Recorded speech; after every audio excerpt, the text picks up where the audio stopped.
Hello and welcome to the YouTube video. It is another back-to-back wow of a historical World War II game themed review, and it is Battlefield 1. I got this in 2024 in September for my birthday, my 18th birthday, and it's from 2016 at Battlefield 1. And I'm gonna be honest, when I saw the front cover, I thought seems a bit, it could perhaps warp history a bit and not be 100% historically accurate, but I was wrong. Minus the fully automatic handheld machine guns didn't happen until the 1950s. But apart from that, yes, it was very good and very historically accurate, so at least mostly. And I'll sort out that game in today's video. So yeah, let's just get straight into the video. So, Battlefield 1, 2016. Although I'm really honest, the graphics were in some ways better than the 2017 game Call of Duty World War II, perhaps just because it's World War One, and I'm used to seeing World War One in less of a good light, because of course it's in real life it was 20 years before, of course, the Second World War. But no, it's very, very good. There are several missions, of course, key campaigns in the game. You've got the Middle Eastern campaign, Launch of Arabia, the British Empire and the Arabs against the Ottoman Empire in the Palestine and Transjordan region and Northern Arabia. Then you've got your tank mission with the Scottish and British soldiers at Battle of Cambrai, Western Front of the Germans, of course. Then you've got some Canadian and British soldiers doing, of course, Friends in High Places mission, which is in the air, on the planes, and fighter aircraft and bomber aircraft, which is quite nice to have. 1917, 1918, that mission. Then you've got your basic tutorial mission with the Harlem Hellfighters, the American soldiers in late 1917, early 1918. You have then got your Battle of Ionzo mission. That is a small one. That's only got 2 sections, 2 levels, so not the normal 3. Of course, the Italian front there, Italians against the Austro-Hungarian Empire. And I believe that is all of them. Tank, planes, Italian, Austro-Hungarian, Middle Eastern campaign, and of course the tutorial level. So, how's the gameplay? Well, the gameplay is very, very good, and again, it is following a single character. Or in the Gallipoli campaign one, the Gallipoli campaign, I think I mentioned that one. The Gallipoli campaign mission, you've got 2, Frederick Bishop and his younger companion, basically the 2 main characters in that section. Basically, you've just got one character you're mainly following, and it's always the first-person view from that character, so it's first-person shooter. Very much like Call of Duty, if any of you ever played that. I'm sure you probably have if you're watching this.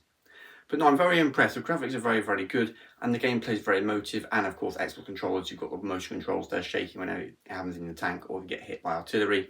There is only normal and hard mode, not like the normal 4 of Call of Duty 2, just the 2 hard and normal mode you can do, and there are also 66 field manuals you can collect, like mini kit collectibles, like mementos in Call of Duty World War II. Battlefield 1, you've got your field manuals to collect. There's 66 in total. There's 5 or 6 per campaign / mission in each of the gameplays to collect, and they're just scattered about the map. And of course, you try and find them all after you've gone through, the normal story mode. You can probably go back and collect them, so it adds a good amount of replay value to them.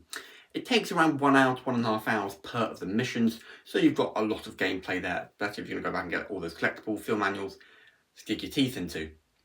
Like I said, in terms of historical accuracy, it definitely is there in terms of the setting and the missions and what your objectives are to complete. But in terms of rifles, they're good. The Maus and the Lee Enfield, K98K Maus over the Ottoman Germans, using of course Lee Enfield for the British Empire, and the not the most Nagant, but the Italian rifle, of course, there in the Ionzo campaign, and the IDT machine guns, they were accurate. And like I said at the start, there is of course slum warping efficiency with of course the fully automatic like handheld submachine guns and a bit too many sort of artillery pieces about that you probably would not find in the deserts of Arabia during the First World War. And of course they use mainly hit and run tactics, but again, that makes it more fun of a game. So again, cinematics versus historical accuracy, dials don't always fully overlap in this game, but 75% of the time they do, and the milliseconds are there, so I'm very happy for that. In terms of the first tour, everything gets all of that correctly, and in terms of the actual gameplay itself, it's actually relatively not too hard depending on the mission. I don't think you get quite an intense sort of difficulty as you would in perhaps Call of Duty. Effectively, it is most of the time 1 shot, 1 kill, although can times be up to 4, depending on what part of the body you hit. If you go for the headshot, it always is 1 shot, 1 kill, but you do sometimes find if you're perhaps hitting a soldier, an enemy soldier, on basically the down, it can take a good 4 or 5 shots to get them, although sometimes with the pistol shots, that can sometimes penetrate in just 3. I don't really understand that either. but it's all fun and all good. No, it's very much, I think it's really, really good. It's really good to play. I really highly recommend it. On screen now, I will show you the game if you're looking interested in buying it, and I would definitely recommend it. Xbox, PlayStation, or your regular consoles to get. Another really key thing I love about this game is that it isn't just the Western Front. You're not playing the whole gameplay just a soldier in the Western Front taking a few pot shots at a German every now and again. You've got a lot there and all different features, particularly with the Gallipoli campaign and the Middle Eastern campaign. Of course, you're fighting the Ottoman Empire. You've got the Ottoman sword with the flamethrowers, then with the machine guns, and you've also got, you know, like the tank warfare. You've got the Italian Arditi, which not a lot of light gets shed on history on the Italian Arditi soldiers in the First World War. So it's good they've got a whole sector of that in the gameplay to teach kids while they're having fun. So education and learning go very well together with this game. And of course, like I said, all the nationality of soldiers are constantly mentioned in the game and appear in the game. You're not being a British soldier, you've got the British, you've got Scots, you've got, well, Scots is British, of course, but you know, you've got, say, Canadian, Indian, Ottoman, you know, it definitely represents it is a world war and not just, you know, the Western Front, which perhaps were too easy to do. Luckily, this game does not fall into the trap. It definitely shows all of history very well. Tanks as well, tank warfare, and also I like how in this game, particularly on the mud and blood level, when you are in the tank with the Scots. And the second level of the game, you are actually going deeper inside a German trench, and it highlights very well that the German trenches were steeper than Allied trenches, and they are of higher quality as well, and had more equipment in them, although of course we did still win the war.